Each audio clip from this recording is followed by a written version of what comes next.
Fala pessoal, tudo bem com vocês? Meu nome é Vinícius Alves. Vou apresentar de forma bem sucinta aqui um tópico que eu aprendi na disciplina de tópicos especiais em desenvolvimento e crescimento humano. Enfim, falei no tópico, dentro da minha apresentação eu explanei a relação que o Covid tem com o adulto, né? Principalmente o pós-Covid, né? As sequelas que podem ficar nesse processo de reabilitação desse paciente. O que é importante a gente saber sobre o Covid? Graças a Deus a ciência evoluiu bastante desde o período desses 3 anos aí que começaram a pesquisar sobre esse vírus. A gente entende que é uma infecção viral de autocontaminação.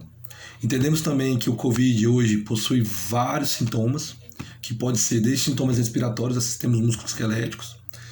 E compreendemos também todo o aspecto da doença, né?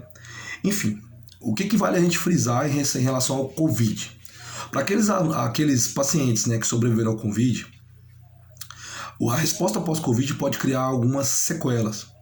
E dentro disso a gente vai ter inúmeros instrumentos de avaliação para tentar descobrir se existe sequela ou se a sequela foi grave, média ou leve, né? Essas sequelas vão ocorrer de acordo com as limitações do paciente, certo? Então eu vou dar um exemplo. Se esse paciente seu, Covid, está com alguma dificuldade respiratória ainda, tem vários instrumentos que podem ser aplicados, desde manovacometria, picos de fluxo respiratório, capacidade vital, oximetria de pulso. Mas o paciente ficou com a sequela na parte do equilíbrio. Você tem outros testes, mini-best test, escala de equilíbrio de Berg. O que você tem que entender? Que esses testes aplicados por um profissional da área da saúde, ele pode te dar parâmetros suficientes para perceber como está a sequela desse indivíduo pós-Covid. Existem também os testes auto-aplicados, que são perguntas simples, de forma direta, em que o próprio paciente vai responder a você, né?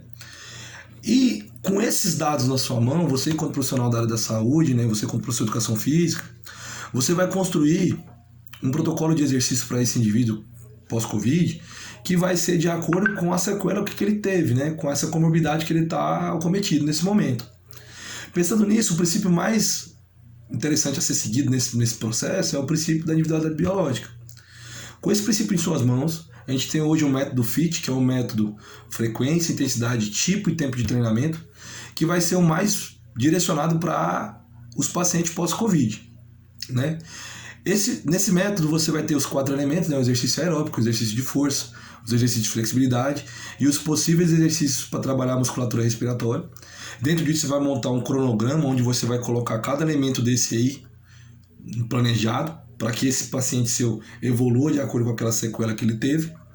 E fica claro e definido como consenso que o exercício físico, dentro dos estudos que foram propostos, ele realmente é algo a ser específico e ativo para o paciente pós-Covid. Então, o cara que teve pós-Covid, ele realmente tem que ter uma carga de exercício significativa, ok? Para que ele tenha uma melhora significativa na vida diária dele.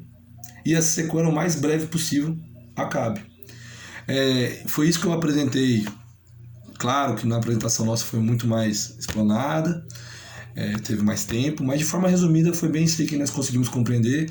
Os estudos que eu utilizei para mim fazer essa apresentação, eu usei os estudos da AMB, né, Diretriz da Associação Médica Brasileira a respeito do Covid-19, do ano de 2021. Utilizei também Colombo et al. E colaboradores, né, o posicionamento sobre avaliação para participação cardiológica após o Covid-19, as orientações à prática de exercícios físicos e esporte do ano de 2020. E utilizei como recomendações para avaliação de reabilitação pós-Covid-19 Nogueira et al. 2021. Desde já agradeço, muito obrigado aí pelo tempo, valeu.